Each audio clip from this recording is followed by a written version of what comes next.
You're welcome back. We're just returning from that breather, and the program is still the Polity, reaching you live from the Abuja studio of King Adebayo Film and Theatre Arts Network, popularly known as Kaftan TV, where we imagine a beautiful world. The Polity is a program that takes a deep dive into unfolding events within Nigeria and even beyond the shores of the country. Like I always say, my name has not changed. It has remained Macauley Hunohashi, and with me in the studio is Shegun Ojelade, veteran broadcaster and Kaftan TV in-house analyst, as well as a gentleman that is just joining us, a person I've introduced earlier on. I said he was running late, and better late than never, because the program has to continue. He's a patriotic Nigerian that goes by the name Kenneth. Kenneth Eze, you're welcome to the Polity. Thank you, you're welcome. Kenneth Eze is of the Speak Africa Initiative. He's going to explain that to us. Speak at Africa Initiative. Okay, what does that mean? What do you do? No, we're a civil society organization, yes, a non-government organization, okay. That, seek to complement efforts of the government at the third tier,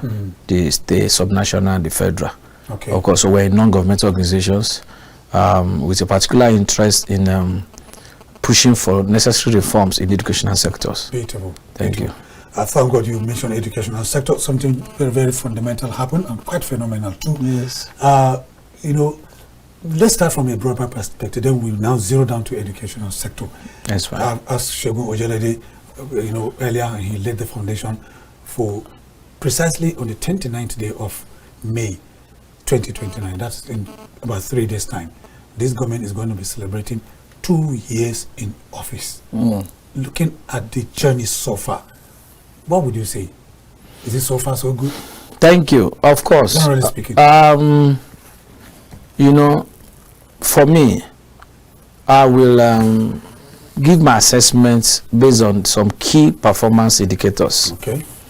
The ones that broke the camel's back, that Nigerians are very, very, very infuriated, is what happened in a couple of about maybe 1 week ago, where we were told that the government in power had a summit, a supposed summit, and used that, to play on the sensibility of Nigerians by, presuming or in a kind of presenting it in such a way that they are speaking for Nigerians. And in this case, I'm talking about the National Assemblies, the two chambers, upper and the lower chambers, where they have to, make mockery of democracy. I will explain that. The reason is very simple. Of course, nobody is against a party man or woman, giving your loyalty or your support for your candidate. That is expected. But what is not acceptable is that our politicians has problem. They find it difficult to differentiate between governance and politicking. Because I cannot imagine how you campaigned, came to power, and Nigerians gave you their mandate, and you had all the time that you had to do all the campaigns. Not up to 2 years. We still have up to like 10 days before your 2 years in power. You have started talking about another politics. So it's unfortunate. In fact, for me, that was the day I felt how I wish I had the direct express contact to Mr. President. I would have put a call through or send a message that he has to walk out of that meeting, because he has a lot to do that we shouldn't be talking about election. And what that has done, in case you don't know, few days after, day before yesterday, Nigeria Consultative Front, whatever they call themselves, maybe a coalition, also immediately had another meeting. Though I was told media was not allowed to go in. And now what they've turned Nigeria into a theater of politicking. Now, what is the place for ordinary Nigerians? What happens to us that suffered, came out, voted, did everything? What happens to policy issues? What happened to the multi-dimensional issues according to the World Bank? What happened to an average Nigerians that goes to bed not eating, How can someone on earth, I see myself as if I am an employer of a person like Mr. President, and 2 years you have a contract of 4 years. 2 years into your contract, you are there conversing and asking me to still extend your tenure when you have not midway into your deal. So I don't know the people. This tells me this goes beyond maybe advisors, because if they had advised him wrongly, he would have shut them down. He wouldn't have allowed that. In fact, what he does not know is that he has lost more support than he had before. Okay, Kenneth, before these two major events you did mention, you and I live in Abuja, and for those who know Abuja very well, it is within strategic locations of Abuja, there are billboards of Mr. President. Some of them, you see him with his wife, and these are campaign billboards, and these are violations of the electoral law, because the ban on campaigns have not been lifted officially, but they have started campaigning and billboards are there, and it's so disheartening, just like you said. How does that... I was coming to that because go ahead. Before now, I thought I am very, very I'm waiting earnestly to hear maybe what his spokesperson or himself or whatever during the presidential speech during the May 29. Before now, it has been insinuated that Mr. President always distanced himself from such campaigns. He always said that he's not the one behind it. People should not be doing that. This is not the right time. But you cannot match that situation with what we saw. We saw him even becoming, making jest of opposition parties, telling them that, something like it has just started, the campaign. So it is now clear that they have the full support of President Bola Ahmed Tinubu to be doing the campaigns, unlike what we have been told, that people go on their way to do that. In fact, and that is why people begin to question whether there are double standard in terms of INEC. There is no any other candidates in any opposition that I have seen is billboard anywhere in the country. So why is INEC playing double standard? Why won't INEC whip it? What has happened is even enough to disqualify a candidate. That's true. So, and what you are doing, you are saying that there is a special rules for some persons, possibly because you are in the power. We have to begin to think beyond, because one day Mr. President will be out. Just like yesterday was not the one day. It was President Buhari. Before Buhari, it was Goodluck. Before Goodluck was Yaradua. Tomorrow, it could be me. It could be another person. Exactly. So, we have to come to a point where we have a standardized rules and procedure by the electoral umpire. It should not be allowed. You can't be seen. The billboard is so much that is increasing every day. Campaigning 2 years, not up to 2 years. We still have 3 days. And you come out and begin to pass vote of confidence or no confidence. 2 years. When you have issues, policy issues, I am not saying he has not done well in some areas or whether he has done well in some, but that shows being too much. That you are so much serious about the president's issue that, in fact, that you can't even wait to do what you are doing. So for me, it's unacceptable. INEC must show a cause for Nigerians to have confidence in them, that there is no two rules or law for two persons. It is not allowed. It is anti-electoral law to be campaigning mid-year into your regime. That is not acceptable. Kenneth, before my colleague joins with a question, let's be specific. Sectoral achievements. Sectoral achievements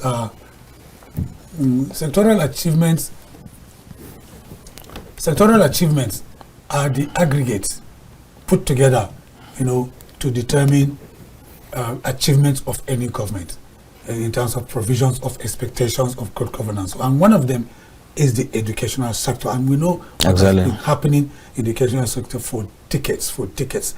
There have been policy somersaults. There have been, mistakes by ministers. Some of them have been fired. Now we're talking about achievement in the last 2 years. Your organization addressed a press conference last week. In what specific area did you focus attention, and what was your worry? Thank you. That is a very good one. In fact, education is not just one of key sector area. is a major one. When you can place education side by side to health, because an uneducated nation is a nation that you can say that there is no future for them.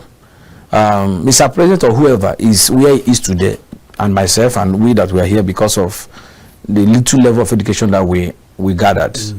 And so education, if you have nothing to give to your citizens, you must ensure you give them education.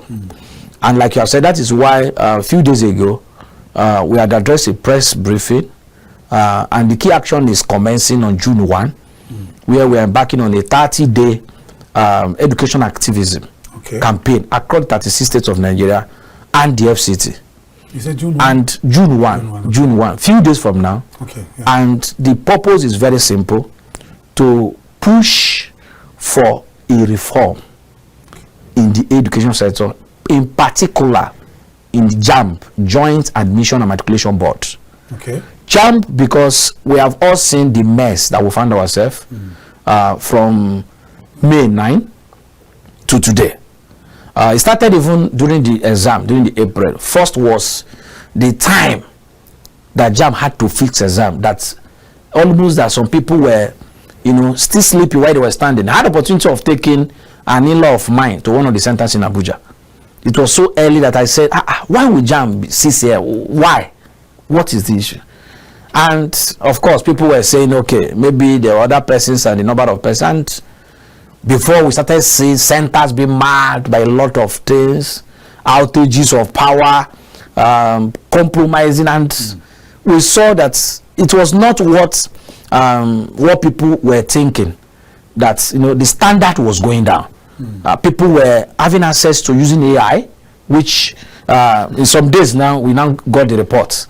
They have now begin to admit some of those truths, and a lot of things, including impersonations, and so people begin to query, how do JAMB engage CBT centers? What level of thoroughness, how thorough are they in even selecting which CBT centers they have to do? And we begin to see proprietors and proprietresses. Of course, you see some days JAMB as they did agree to sanction a lot of proprietors, because this should have been done earlier. So, and the issue about JAMB did not start today. Last year, if I should take your mind back, we had the issue where a large number of the 21,000 candidates were recording zeros as scores. So you could imagine somebody writing 4 papers and get 0. So you know something is wrong. Even if you close your eyes to tick something, you're supposed to get 1. And we had issue of technical glitches. It's just that this year was the highest of it all. Where JAMB immediately after that, quickly, in their usual manner, went out and released the results, without scrutinizing, without having a third-party independent audit, because that would have been forestalled. The issue about the Southeast, 5 states in the Southeast, and the Lagos would have been forestalled before the release. And JAMB quickly, in their usual manner, released the results. It took education stakeholders to say no, and parents, and say, no, I know my child, I know my, this cannot be, before JAMB went back. First was the usual resistance, before they now own up. We even saw tears of the registrar and all those things.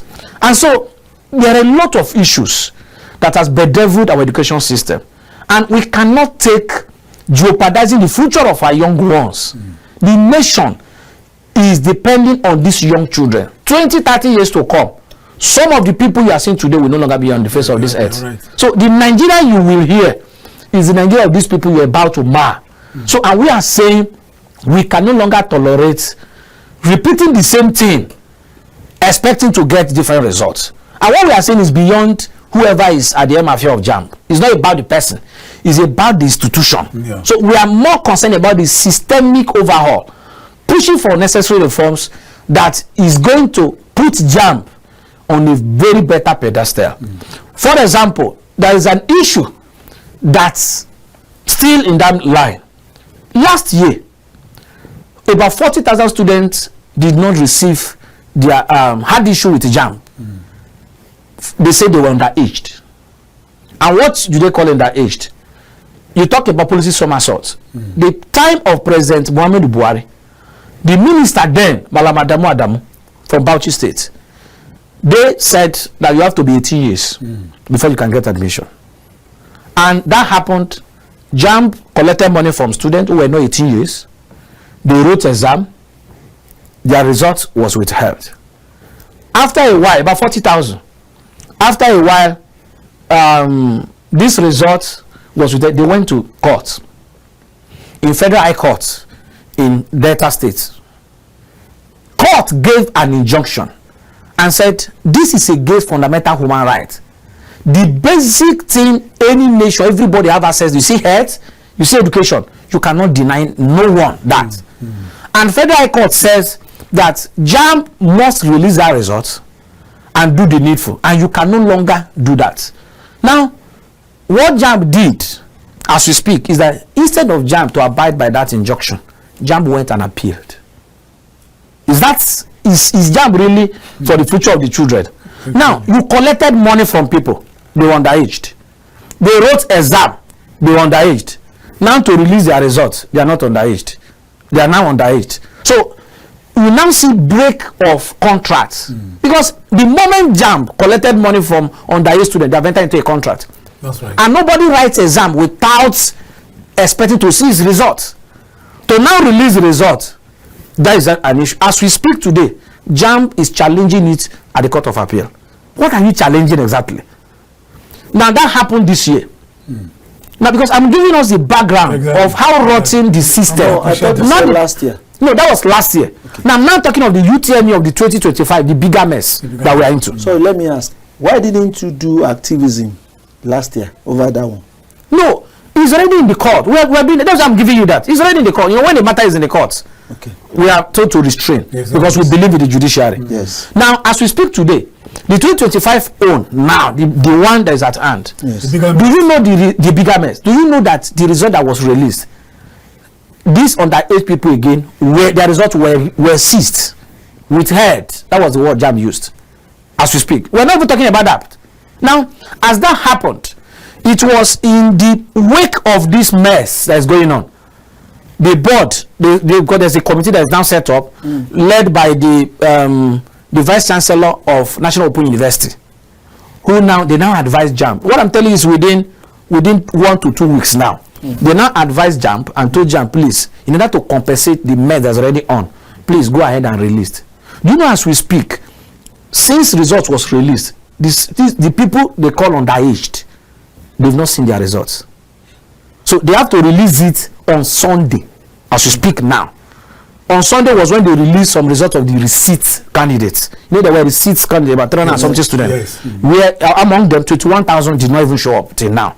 So when they were now released, that because the committee now intervened and told them that you need to, we have to come till they now released it.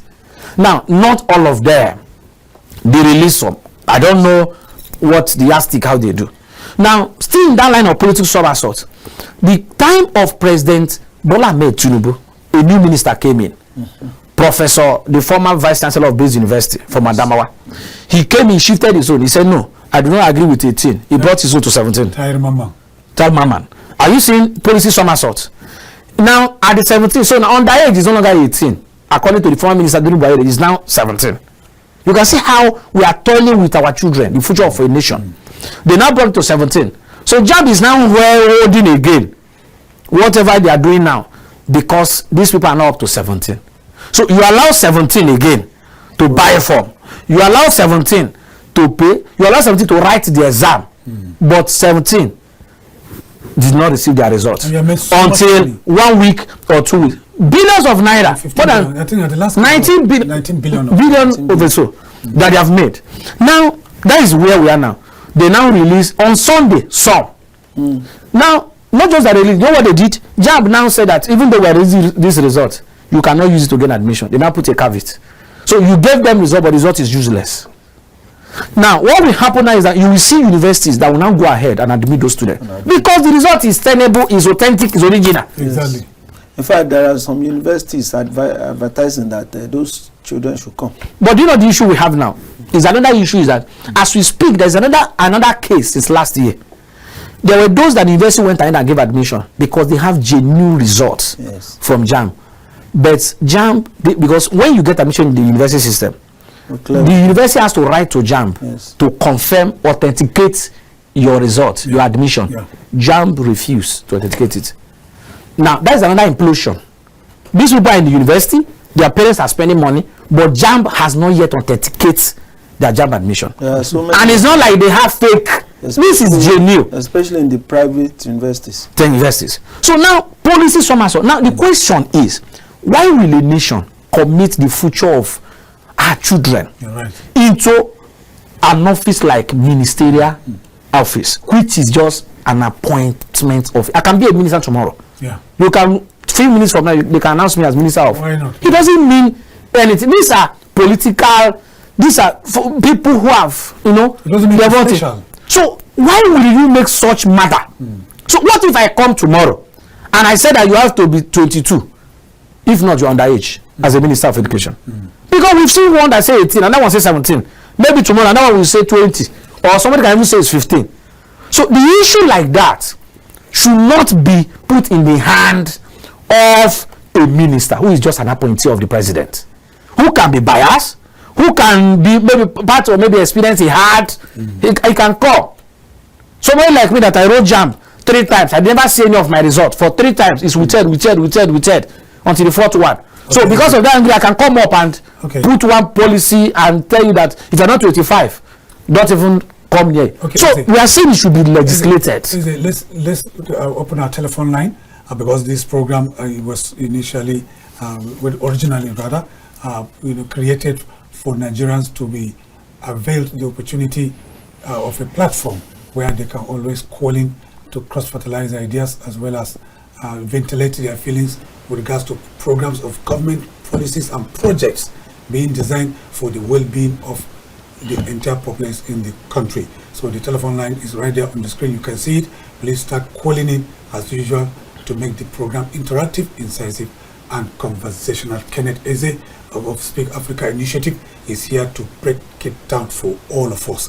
Now talking about legislation, you have already alluded to good. Specific areas. Yeah, because what I was doing, I was just giving that background for us to see the kind of serious way. What is necessitating this reform? So we are not saying JAMB register should resign where it's not of our call. Those who are calling for that could have their genuine reason. That's what we are pursuing. Our goal is to have a systemic reform of JAMB, and we are making a case that this rottenness has to stop. There are also areas where universities are undermining the power of JAMB. It also exists. Where JAMB will give instruction, vice chancellors who are very mafia, they have enough power. They just wave it off. So we are saying no, JAMB has to have that power. For us, JAMB is synonymous to CBN in the banking sector. It's synonymous to INEC in electoral circle. You can't imagine INEC giving an instruction and candidate does not, or parties does not obey it. They sanction you. But do you know? Have you asked yourself how many universities has JAMB sanctioned, and did that sanction hold? And why does not hold? Because of legislative deficits, the gaps in the legislation of JAMB Act. So some of the things we are pushing is also for the benefit of JAMB. We are not against JAMB. So we are saying where JAMB, it has to be defined. If JAMB is the one that should be conducting exam into universities, where university takes off from there, the IUC run the university system, that should be made clear, and they should be given such power. And if JAMB is not there to be sharing power, it has to be stated that, okay, you do from here, you stop. Not that you come, some of the things we blame JAMB is not actually them. Now, what are those reforms we are pulling for? One, we are saying that... Okay, before you go to specific reforms, let's take this caller. Let's hear his perspective. Hello, good afternoon, you are on to the Polity from Kaftan TV. Go ahead, please, your name and welcome. Go ahead, welcome. Specific areas. Now, specific areas which we're able to gather, and we're still hoping that more will come, is one, we are of the view that the fact that a student, a candidate did not secure admission is not actually all his fault or his making. There are a lot of things that plays out. Sometimes there's what we call university quota system. Now, quota system is that every university has a quota they give to you that you can admit, and that is controlled by JAMB and NUC. So a university is not at liberty to admit as it wants. No. So, and when this happens, we have seen people, in fact, 2 days ago, I went to a market. I met a lady that scored 300 last year and did not get admission in a university from the north. Now, the lady that died in Lagos, Timilei family, the lady last year, the father said her score last year was higher, but she couldn't get admission. So there are people that get high score, yeah, they did not get admission, but before you know it, you cannot use the result again. JAMB calls for another thing. So we are asking, is JAMB a revenue generating agency, or is it an exam assessment body? We need to go back. We need to remind them of why they were created. Because Nigeria need to sit down now and begin to see the acts that created and established JAMB. It is very unfortunate that JAMB has deviated. JAMB now comes out in an horse race to compete with FRS and custom to rake in billions of naira from the already impoverished poor students. And all these things is on the same household that have been declared multidimensionally poor. The family has 900 and something naira to buy fuel. The family cannot pay electricity bill. The same family. Then the same family will be buying JAMB every year. Haba. Now I want our viewers to make this calculation.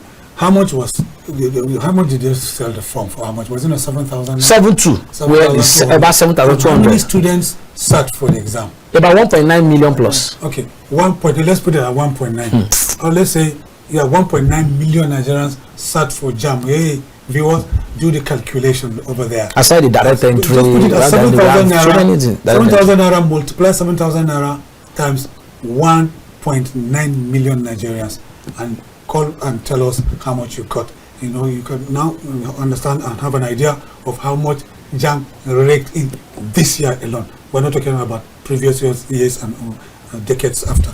Go ahead. So in this reform, so we are saying that since this is not the complete fault of someone, a lot of things plays out. And admission, schools has cycle admission. Sometimes before all this thing plays out, the time has elapsed. That's right. You're just carrying an empty paper. It pains. And observation is we have seen that observation among candidates that it's like the more they continually write JAMB, they depreciate in their score and mark because pressure comes in. Family pressure, you have been at home, live here, just be eating, you have not gotten admission, your dad is no longer happy with you. So you see the student because of that pressure. So the first JAMB is always higher. So we are saying first reform is that JAMB should be extended to 3 to 4 years. JAMB score. JAMB score. Now, if UTME score, just yes, we're still coming to that. Now, if UTME you have like, they should peg it like 250 plus. From 250 plus, if you have it, you should be at liberty to use it for minimum of 4 years. Okay. At your disposal. I like your line of thought. I'm going to continue from there. Thank you. I will let's take this caller. Hello, good afternoon. Sorry. This is the Polity from Kaftan TV. Your name and where you're calling from?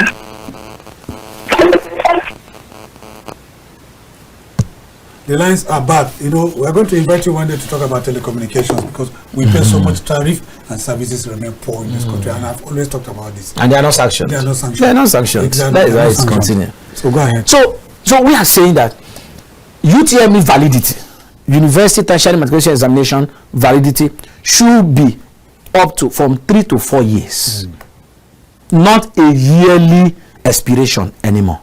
There is no justification for that. There is no reason why I will have 300, then that 300 will waste because I'm unable or I fell sick at one point or something happened and it wasted. There are also students that because they were unable to buy the high cost of post-UTME exam, there's another exam university brings in after JAMB.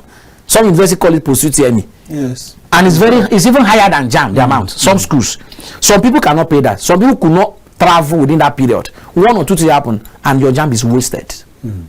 So that is why I talked about, we need to know, is it JAMB that is in charge of admission into school or is it universities? So when we know that, and legislation has to be legislated.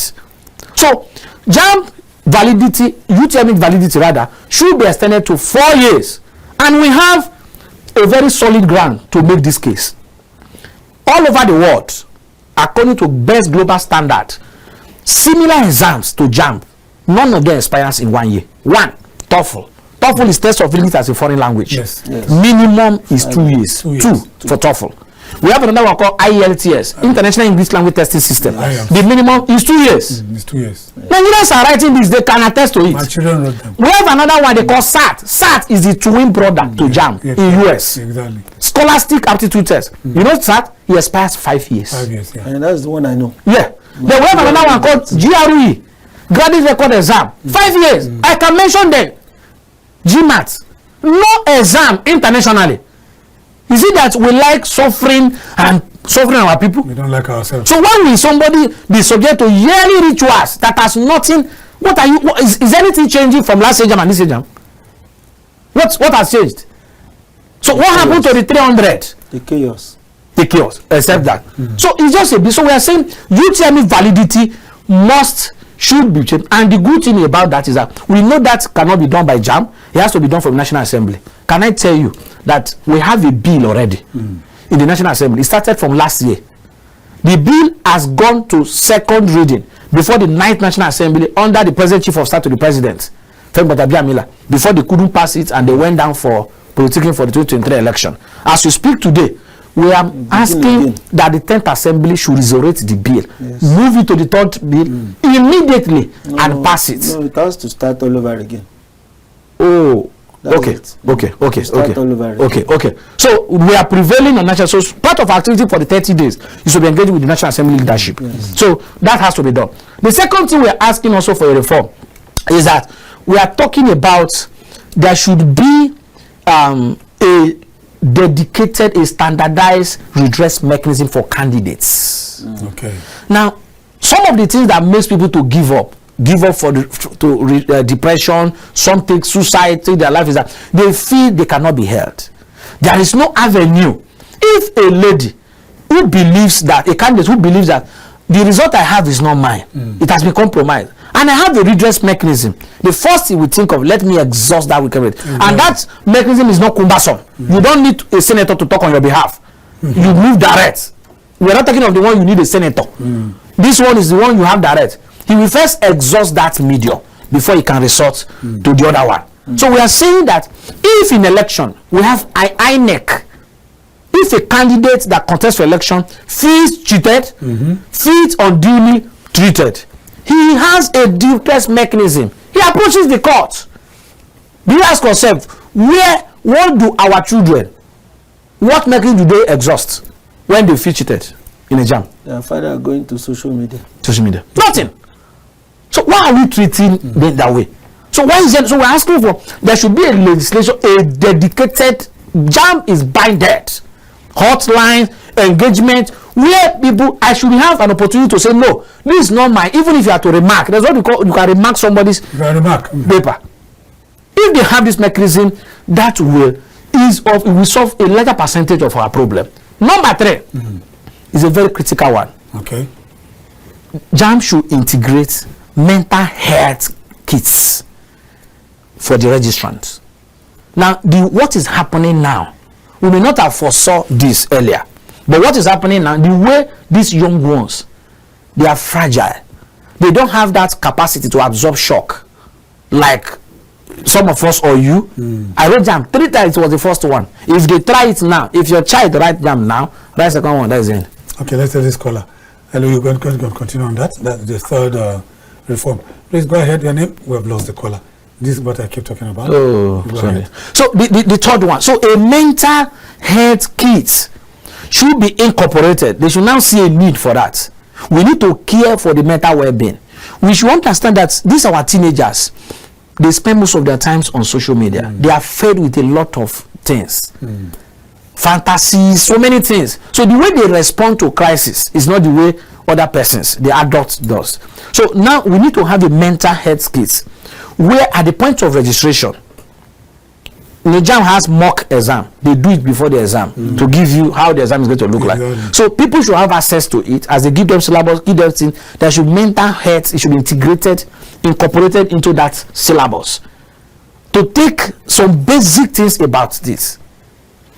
After exams be conducted, before results are released, JAM should partner with Federal Ministry of Health and non-governmental organizations that works like people like us, within that sphere, to also have hotlines where people can be cancelled as they expect their results. Of course, you don't expect everybody to pass in every exam. It doesn't happen anywhere in the world. So that by the time we have a pre and post before result comes out, we'll be able to manage these young ones and be able to tell them that and prepare their mind that exam is not actually the true test of knowledge. You may not see exactly what you're expecting, but what if that is a sign for you to redirect some of the things you are doing? So by the time we speak to them, have this, then we will not be losing our dear children. It's painful for a father, for a family, to lose your child because a system is not working. The fourth one, which is the last one, is strengthening JAMB legislation. I've hinted on that earlier. Yes, yes. There are areas that people, loopholes, that I believe this tertiary institution will leverage on. Why do we have JAMB as we have, and we still have post-UTME? So if I pass JAMB, I score, I fail post-UTME, I end up not getting admission. Exactly. So can't these two people aggregate? They said a house divided against itself cannot stand. So is it JAMB that one need to write and back, or is it post-UTME? Okay. Yes, let's take this caller. That's the fourth one. There are questions, but let's take this caller. Please go ahead. Your name and where you're calling from? Good afternoon. My name is Pius. I'm calling from Jos. From Jos, yes, Pius. I remember you so well. Yes, let me align myself with your host there. Everything he says is in agreement with. I think JAMB is not getting it right. And to worsen the matter, the JAMB registrar seems to be very arrogant. Now he cannot come on air and be doing crocodile tears. That will not solve the problem. And look at the press conference he had. He was calling people truck pushers, calling people names. I think he should show remorse and be more remorseful about what happened the next. Okay, was his tears not enough sign of remorse? So my attention also was called to the statement he made. And so if, assuming they are wheelbarrow pushers, but you collected their money, yes, for their children, don't they have right? I thought customers are kings. And what you hold, and that is why some people still believe that some of those tears are actually not organic. It's just because I can't marry how a person that broke down such felt sorry for having took on the responsibility could still within 2 weeks, yes, you are calling people are saying no, you have not done well. You are saying they are wheelbarrow pushers. So a wheelbarrow pusher who gave you money for his child doesn't have right. So I think it has to do with how our leaders, our public officers, public holders, what they feel, the mindset they have. They don't feel that it is the people that employ them. Okay, let's take this call. They don't feel so. I think I share your sentiment. Hello? Hello? I was about to tell him to turn down the volume. He did that, and the telephone went dead. Go ahead. So that is the issue we have. We've seen that in the leadership of the National Assembly, where a whole senior president will make some utterances that you cannot believe is coming. The way we talk to citizens. So what it boils down is that, and these same people, funny enough, is not making voting compulsory. Even though that I just heard this man that has been withdrawn. Of course, he has to be withdrawn. Because if the JAMB register sees himself as an employee of the Nigerian people, he cannot utter, even if that speech was written, he will sack whoever wrote that speech for him to read. Because you know that speech does not mean well for him. Not to open his mouth and be saying that a wheelbarrow pusher is asking a wheelbarrow pusher that employed you.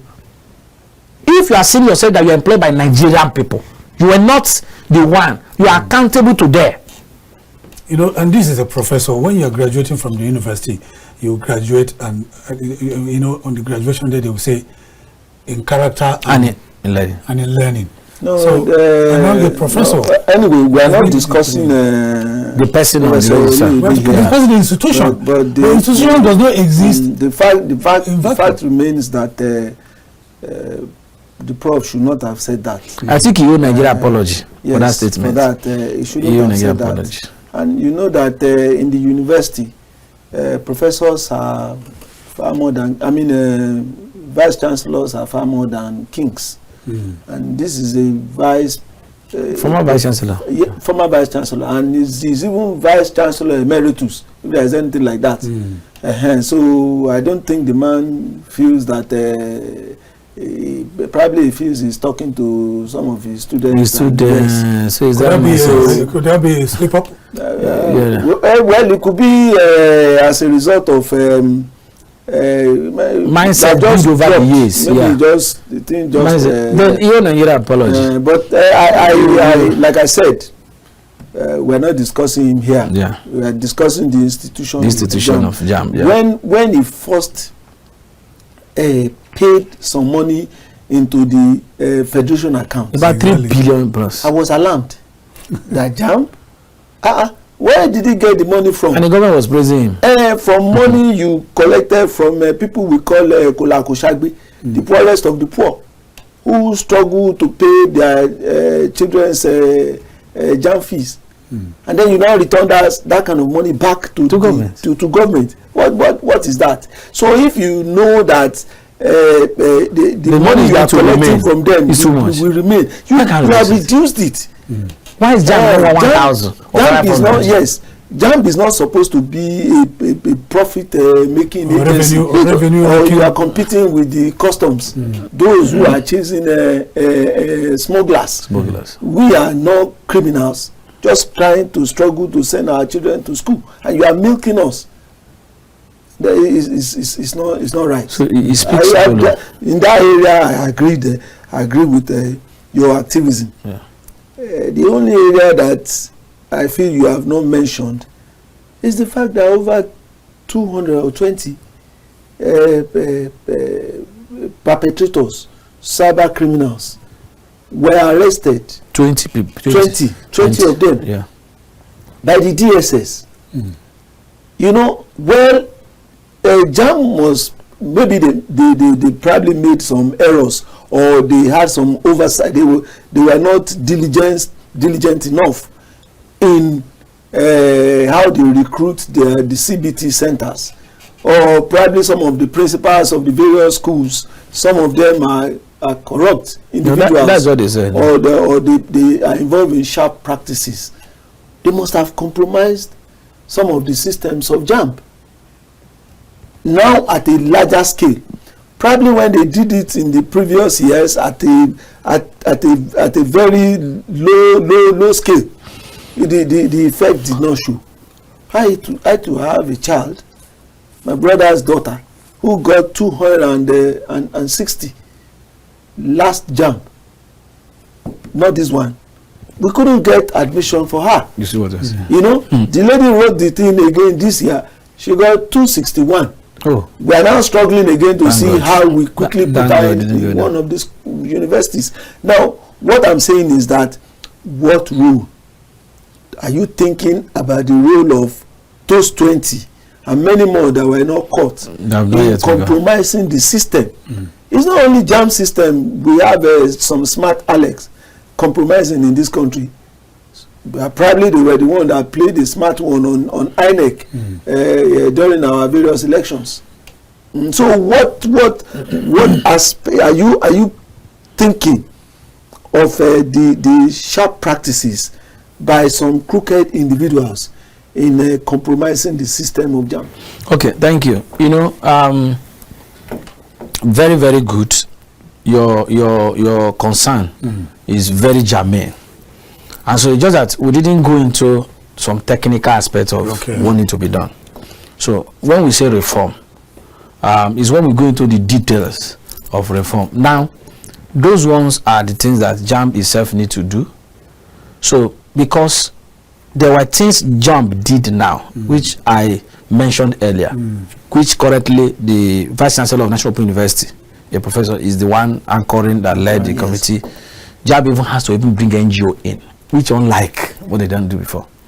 Now, because the question I want you to ask yourself, what is JAMB rushing? Immediately JAMB finished the exam, JAMB came, and the Federal Minister of Education, the college minister, they have praised their work. In fact, and they are saying that why they recorded such poor performance was because of their, do you understand?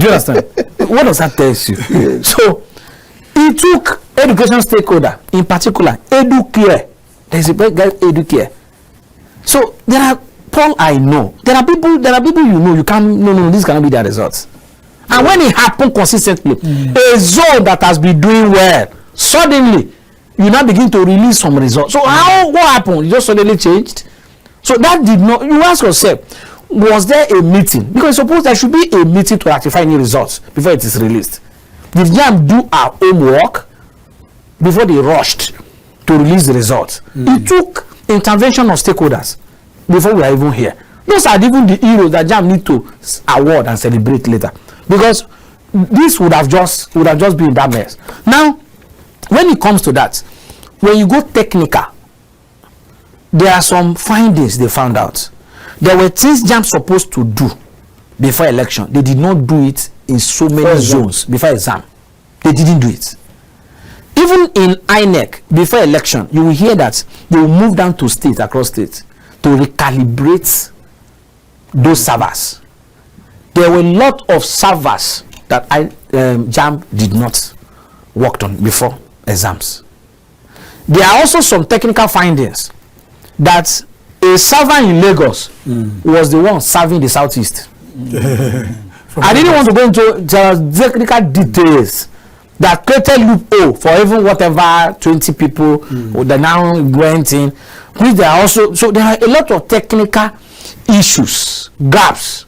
And that's why one of the things even the deputy speaker of the House of Rep is calling for an independent inquiry. Yes. That we go deep into details. Here's my role in JAMB. There may be some people that did not do what they're supposed to do. And you should also know that sometimes, or in most times, for an outsider to carry out or perpetuate an action, he needs an insider. So it's also possible that somebody work with somebody outside. We have only heard of 20 people from outside. We've not heard as of today. And we're also, part of we are saying, we need to do audits. And those who are calling for the man at the end of our affair to step up are saying that if the man remains there, how are you going to ensure justice? So if an independent inquiry requests for a file and it's still the man who is registered, he has order to tell somebody what to do. I think that is the idea of say, please can you step aside? Exactly. But you know, in Nigeria we misconstrue everything. Yeah. The moment you ask a man to step aside, you have declared war. Yes. The person said, but if you step aside, because if you are there, he remains in that power. If you request for a file, he has power. Whoever is going to submit that file, he will still influence. Those are just they argue about that. So we are saying there are a lot of things that needed to be done. How can a server from Lagos? So and when they miscommunicate signals, it gives room for all those things. Yes. JAMB was now seeing people using AI. People were thumbprinting for people, impersonation. The same, we now went back again to the days of paper because of things that were supposed to have been done technically before the exams. And this same body we want to go and declare profits. No, okay, that's bad. Now you have a date. Your organization have a date. Of activism on the 1st of June 2025 to 30th. Now, which has you started with advocacy and media engagement, such as this and press conference that you had last week. What are we expecting from first? What are those various? Thank you. Before you answer that, let's say Mohammed from Maiduguri. Mohammed is our regular caller. Mohammed, go ahead, please. Kenneth is here. Good afternoon, Mohammed. Make it snappy. Yes, I'm just coming in and I saw the headline. Okay. And I'm listening to your comments. Honestly speaking, Kaftan TV people are helping Nigeria. Not only Nigeria, even Nigerians outside Nigeria. Because one of my friends in Accra was telling me that he used to listen to me sometimes and making a positive contribution to Kaftan. How do you know that? They are watching Kaftan everywhere now. So, honestly speaking, every Nigerians are happy about the way we are contributing for the betterment of our country. This is how it should be. All over the world. Journalism is not just an issue of writing and speaking grammar, but there is some contribution that can make some positive change in the country. Yeah. Like Ashebon is sitting down here. This afternoon, I don't know whether he has eaten his amala or not, which I don't know.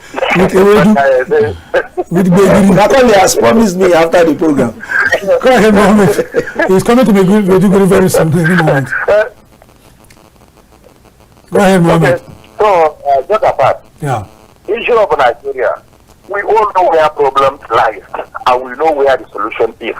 But because of our own attitude that is in our DNA, honestly speaking, it sometimes becomes so difficult.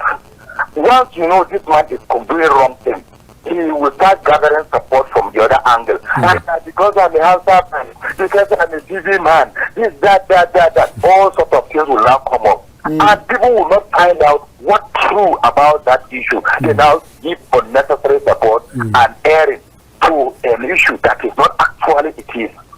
I have been saying it on this platform. Politics itself is a vehicle to convey someone to a destination, either to the National Assembly or to any other political office. Once they get to that destination, I'm telling you, internally they will keep that politics aside. They will not be talking at the PDP, at the AP. They will know how much is coming. What am I going to make is what they are after. Yes. So for that reason, we as Nigerians should be careful and understanding who they are in the first place. That is the first thing I always want Nigerians, all of us, to understand. Politics is not a religion. Where it says the word of God. It's not the word of God, though. It's not the word of God. So for that reason, anything that is going to be good for all of us, we should all embrace it. Anything that is not good for us, we should all say that is wrong. We should say that there are the changes.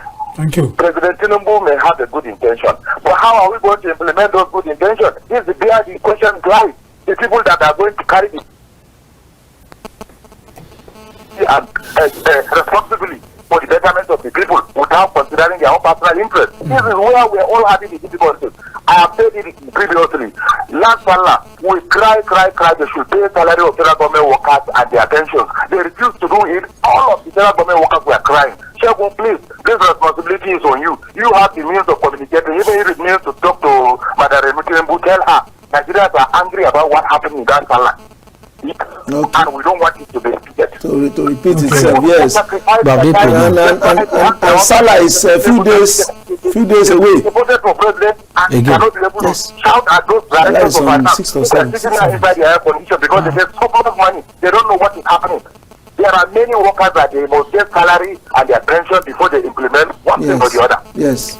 And you don't give them, how can they do it?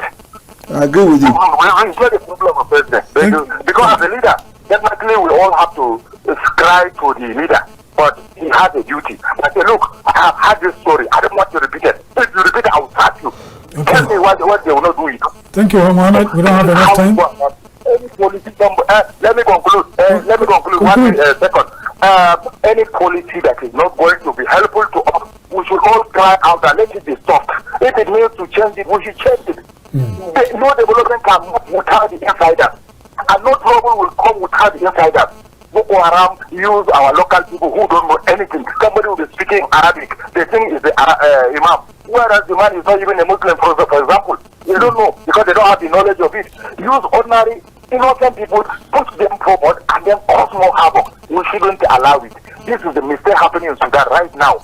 They use their paramilitaries to create a war inside their country, whereas drone from another country will be coming and be bombarding their power lines and all sorts of things. Trouble is sleeping. We don't want trouble in any form. We are all Nigerians. If you cannot help us, allow us to be where we are. Let us grow and develop ourselves. That's right. Thank you. Thank you. We appreciate you, Mohammed. As usual, we appreciate you. Your brilliant perspective. 30 days of activism sounds very, very revolutionary. What are those things that you have itemized for 30 days that you are you going to carry placards and go to Eagle Square and then police will be running after you with tear gas and all? So thank you. I think this is a very good question. I think you are the second that is asking that today. I got a call before I came here from a very top one of the government architects, very high level. Of course, they are the one that is in charge of. So because they wanted to know, is it another governor? Of course. From all I've been saying since, you should know that we mean well for Nigeria. I do not even have, some of us have not even traveled outside of this country, not to talk of even having another country to stay. So, of course, what we will be doing, we've kickstarted with a press conference a few days ago. That was held on Thursday last week. here in Abuja and NIGCOMSAT, and just to roll out our programs, and that is one of the things we have been doing, having media engagement. Yesterday when they arise, and a lot of other media engagement across the country. So it will be happening in the 36 states of Nigeria and the FCT. So what we are doing is we've galvanized civil society organizations and NGOs that works around education reforms across states. We're galvanizing them to coordinate actions. Most of our activities will be happening both is hybrid. Some will be physical, but the larger part will be more of on the leveraging on the technology, the social media platforms. We will be, like I told you, we'll be engaging with key stakeholders. First in our list is to be engaging with the Honorable Minister for Education. One-on-one engagement. We hope he will grant us the attention. You know how Nigeria works. Even when you are you are complementing, because what we do is to complement government actions. All we have been saying is complementary, not to work outside what government is already doing. So we'll be engaging with him. Then from there we'll be engaging with the two leadership of the National Assembly. And you should know the reason. The legislation, some of these things is going to happen at the legislative level, legislation level, not just by mere, it's beyond JAMB itself to do. So we'll be engaging with the Speaker on Right Honourable Tajudeen Abadin and Godswill Akpabio. We'll be engaging with them during this period, and we hope they also give us attention and give Nigerians attention. Then from that, we're also moving down to the states. We'll be engaging, having regional town hall meetings. The Southeast, Southwest, Northwest, North Central round. We'll be doing that, having a town hall meeting. And what are we doing in the town hall meeting? To brainstorm more directly from this JAMB bite. What do you think reform should happen in JAMB? Is to collect ideas. We'll be able to come up with what I've just rolled out about 4 of this. At the end of the day, we may have some to add, we may have some to remove, we may have to merge. So when we have all those things, we now collate them at the national level and bring them together. We have series of social media engagement on Twitter, where we will meet young people on Facebook, on different media engagement. So when we collate all those things, before the month ends, during that day of activities, one day, we are bringing out one day to walk to the JAMB offices across 36 states. It will be happening at the same time simultaneously in Maiduguri, in Sokoto, in Lagos, in Oshogbo, in Abuja. We also will be in Buhari, in headquarters. And that will be going to sign. We're also signing a petition online for reform. Reform, that is hashtag. Reform UTME, fix JAMB now. We are not talking about persons or whoever is there. No, it's the system. Because I may be the one that will be there tomorrow. And the same thing will happen. So we are doing all those things. 10 seconds. Then lastly, we gather all the petitions and go and submit it to the JAMB and the National Assembly. And we believe... I've read somewhere, in fact today, I think it was yesterday, that all this noise that we're hearing, sorry to call it noise, is because the Southeast is affected. That Southeast is part of Nigeria. Yes, it's an integral part of Nigeria. Yes, that we didn't hear much about these protests last year. There's no protest. Was there a protest? No. Okay. What I read. Okay. I read it that this hue and cry that we're hearing about JAMB now is because the bulk of those that were affected by the misdeeds of JAMB were from the Southeast. So Nigerians should just keep quiet. I think he even answered. One is that it's not only Southeast. I think Lagos is also involved. Yes.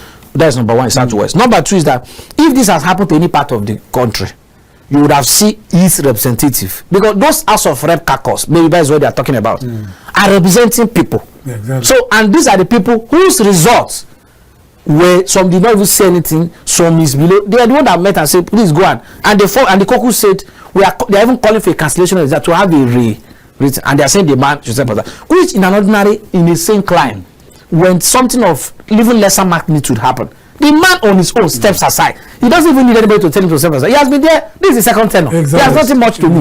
Yes. But you know, in Nigeria, you know how we love power. We love power, yeah. We will put that even led to all this coloration, calling people who borrow your employer. Exactly. Yes. So what we are talking about, we are not putting ethnic coloration. We're civil society, and this will be happening across Nigeria. We will see people in Meduguri. Yes. Parents has been calling and telling us, God will bless you. God will please our children. We are saying parents should not be subject to yearly buying of jam form. Okay. How is that ethnic? Thank you. Well, Shagu, thank you for. On behalf of our Muslim brothers and sisters, I want to plead with the government at various levels to ensure that salaries of workers are paid this week. Kenneth, so that they can have a jolly good salary. Thank you.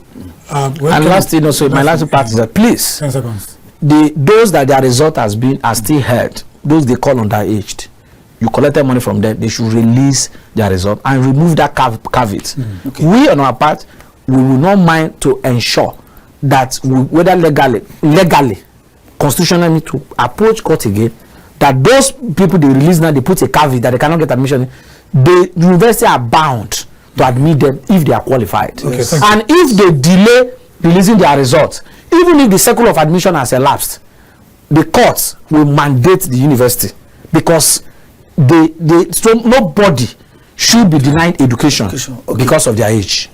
Thank you, Shagun, for coming to the Polity. Thank you for having me. Kenneth, thank you. I appreciate your time. I didn't take your presence for granted. Thank you, sir. My happiness is that they are going to engage the media in a robust relationship, because whoever is working so hard and is avoiding the media ends up like the man who winks in the dark.